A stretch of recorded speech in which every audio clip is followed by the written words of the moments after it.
In the early afternoon of July the 17th, 2014, a Boeing 777-200 of Malaysia Airlines departs Amsterdam Airport Schiphol for Kuala Lumpur, Malaysia. The flight is prepared as usual, and the aeroplane is in an airworthy condition. On board of flight MH17 are 283 passengers and 15 crew members. The routing of this flight leads via Germany, Poland and Ukraine to the east, a standard routing to Asia that many airlines use. Flight MH17 enters Ukrainian airspace at an altitude of 33,000 feet, following airway Lima 980. The crew diverts a short distance to the north to avoid some thunderstorms when returning to the airway in the eastern part of Ukrainian airspace. In this region, an armed conflict between the Ukrainian government and armed groups is in progress. Therefore, lower levels of the airspace are restricted for civil air traffic. Flight MH17 is routed above this restricted airspace to waypoint Romeo November Delta in the Russian Federation. Until that moment, the flight proceeds normally.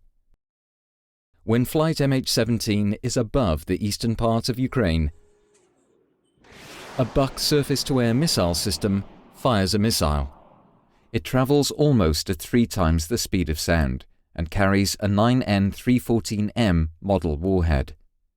Inside it is an explosive core surrounded by 2 mantles containing preformed iron fragments.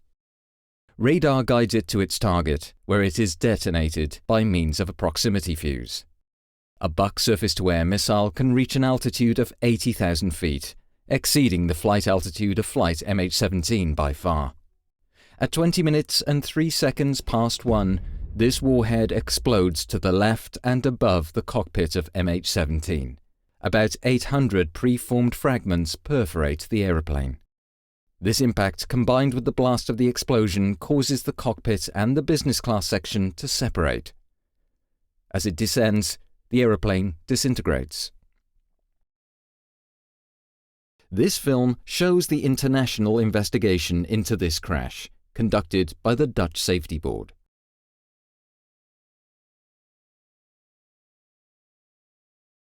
Flight MH17 disappeared from the radar at 20 minutes and 3 seconds past 1 UTC.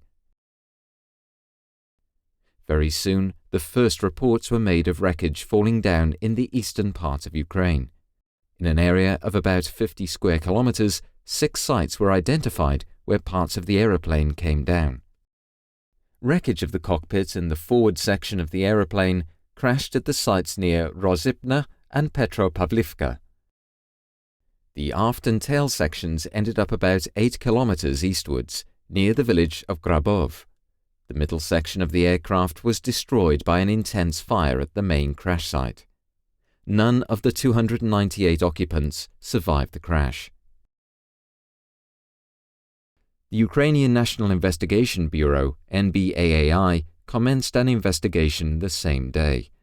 Because of the considerable number of Dutch passengers, the Dutch Safety Board decided to send a team to Ukraine the next morning.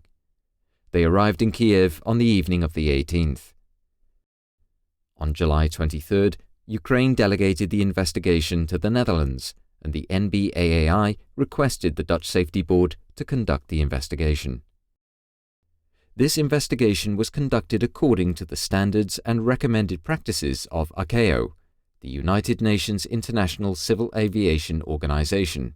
The investigation consisted of accredited representatives of 7 states and initially started its work from Kiev. Later on, the investigation was continued from The Hague in the Netherlands. Chairman Joustra explains why the Dutch Safety Board conducted this investigation. The investigation established in detail the exact causes of the crash. It presents the facts and speculation is removed. An investigation contributes to aviation safety and will provide clarity to the relatives. Because of the large number of Dutch victims, we naturally wish to contribute to the investigation into the causes of the crash. When we were asked to conduct the investigation, we were ready to do so. The investigation was made possible thanks, in part, to the efforts and expertise of representatives from the 6 participating countries. They met on several occasions and their input has contributed to the quality of the report. The crash site is located in an armed conflict area and access is very limited. Under escort of the OCSC, Ukrainian and Malaysian investigators and the Australian Federal Police were able to pay brief visits to the crash site the first days after the crash. There, many photographs could be taken. After that, it was not possible for investigators to visit the crash site until late autumn.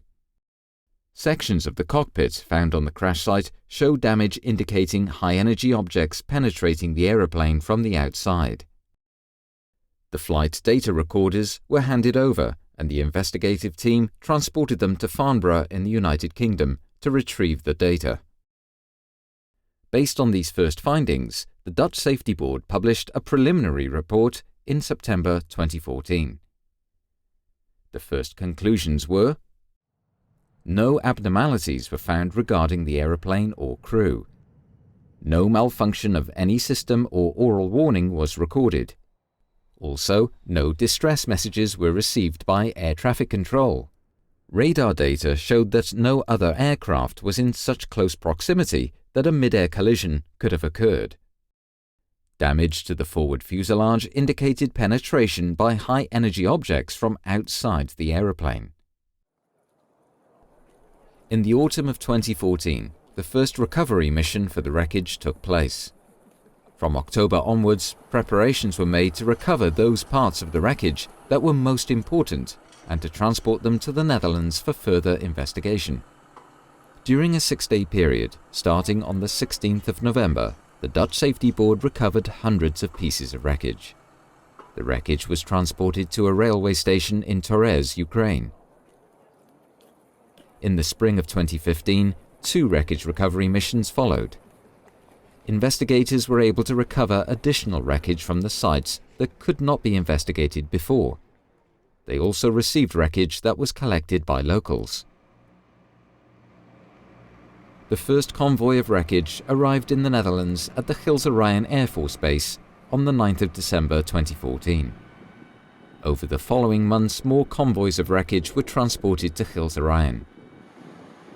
Upon arrival, all wreckage was sorted, tagged, photographed in front of a green screen, and forensically examined.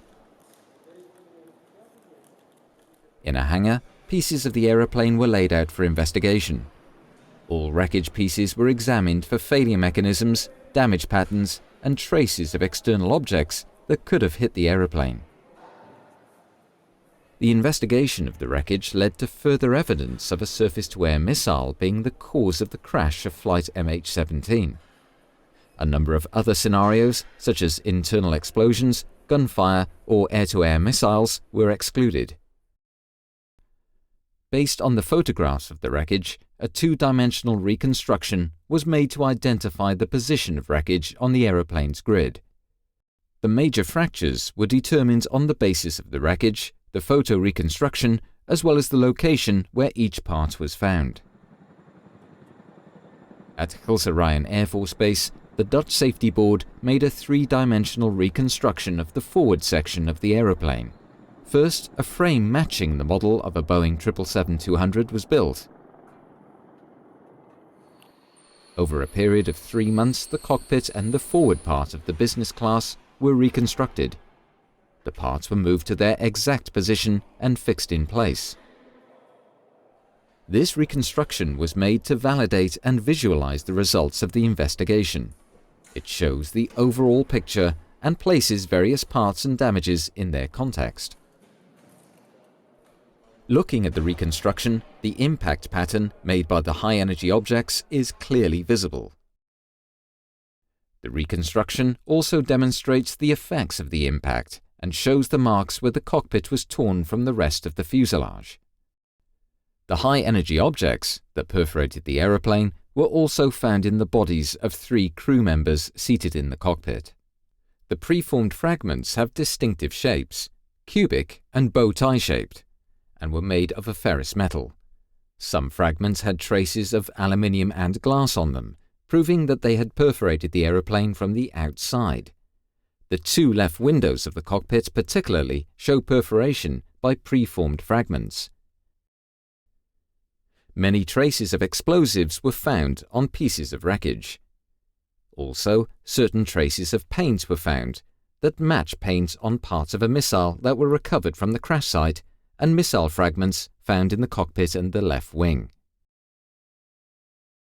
The retrieved fragments and traces of paint point to a missile carrying a specific type of warhead and launched by a Buck surface-to-air missile system. During the investigation, a number of computer simulations were conducted. These support the surface-to-air missile scenario. The detonation of a 9N314M model warhead was simulated to calculate a point of detonation as well as the damage that could be expected.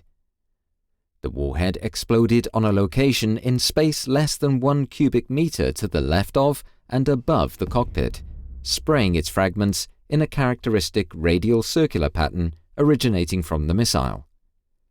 These patterns match the damage found on the reconstructed forward section of the fuselage. Further proof of the detonation position was found in the last milliseconds of the cockpit voice recorder. This contained recordings of 3 crew microphones and an overhead microphone in the cockpit on separate channels. During the final milliseconds, these microphones recorded a sound peak.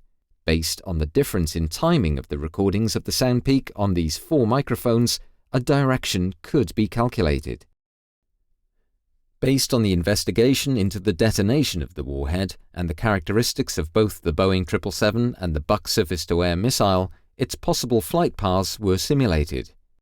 The calculated area from which the missile was launched measures about 320 square kilometers and is situated in the eastern part of Ukraine. Further forensic research is required to determine the launch location.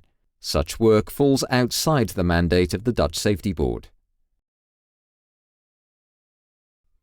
The investigation demonstrated that the aeroplane flew at an altitude of 33,000 feet, which is to say 10.1 kilometers.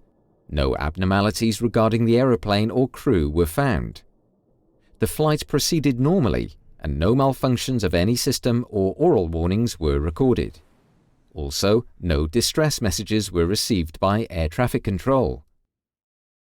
Both flight recorders stopped abruptly at 13:20:03, and from that time, the flight crew of MH-17 did not respond to air traffic control messages. Flight MH-17 disappeared from the radar. The aeroplane was perforated by hundreds of high-energy objects shaped like cubes and bow ties. Many fragments were found in the bodies of the crew seated in the cockpit. Some of them had a bow tie or cubic shape. The left side of the cockpit area shows a characteristic damage pattern. Traces of explosives were found in the wreckage and on the missile fragments found. Paint on fragments found inside the wreckage matches paint on the recovered missile parts. The point of detonation was determined by the spray pattern on the cockpit and by simulations, and was confirmed by the recorded sound peak.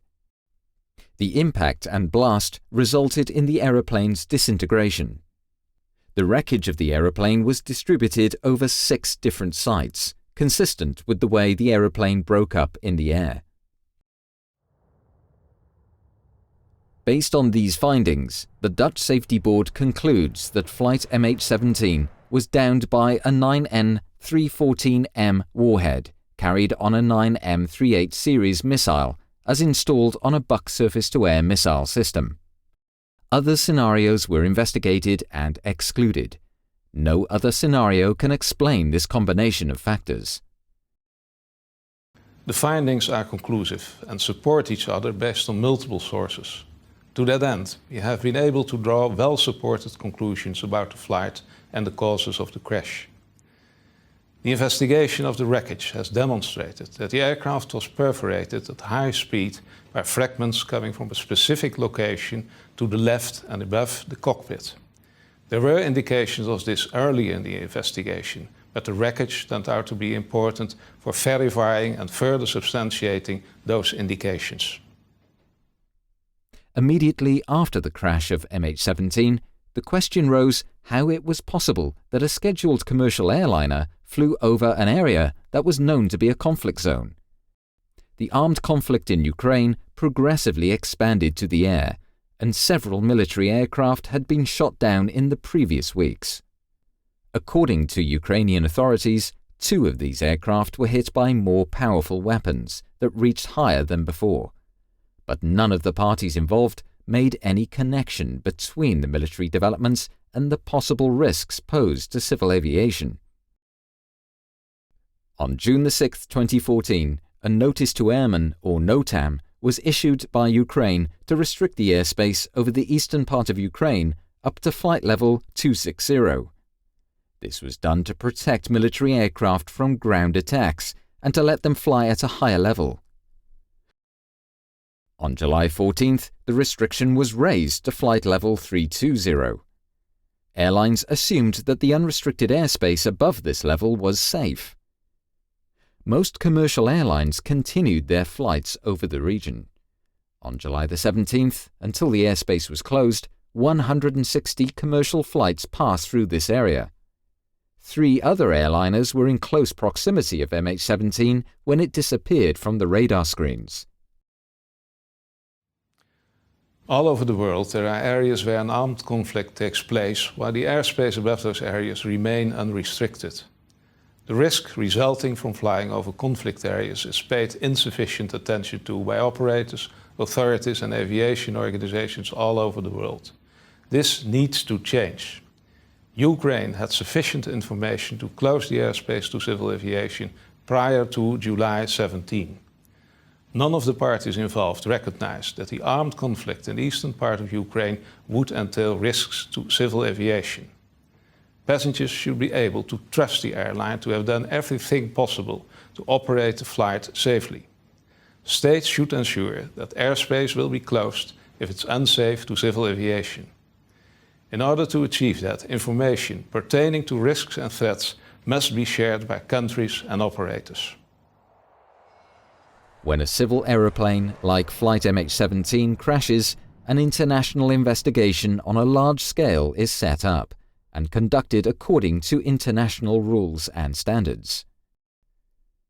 During the investigation into the crash of MH17, the investigators paid multiple visits to different states around the world, not only to the crash site and to participating investigating parties, but also to Malaysia Airlines headquarters, Boeing, and the ICAO meeting about the risks of flight routes over conflict areas. International investigators also visited the Netherlands to work at the Hague office or at the Gilserijen Air Force Base. The Dutch Safety Board organized 3 meetings with the international investigation team. This is in accordance with ICAO procedures. These meetings concerned the investigation into the cause of the crash. The wreckage was examined, and the progress and findings of the investigation were discussed. Another meeting focused on the decision-making process pertaining to flight routes above conflict zones. After consulting the accredited representatives of the participating states, the Dutch Safety Board came to the final report, the most important findings. Flight MH17 progressed normally until it was above the eastern part of Ukraine. At 1 p.m, a 9N314M warhead exploded to the left-hand side of the cockpit of Flight MH17. The missile was fired from a Buk surface-to-air missile system. The impact killed 3 people in the cockpit and caused structural damage to the forward section of the aeroplane, causing it to break up in the air. All 298 occupants lost their lives. Calculations have demonstrated that the missile's trajectory commenced somewhere in a 320 square kilometer area in the eastern part of Ukraine. The Russian Federation concurs with the conclusion that the crash was caused by the detonation of a warhead, but has reservations regarding the missile and warhead type. However, in our judgment, the arguments in the report overwhelmingly support the conclusions as presented.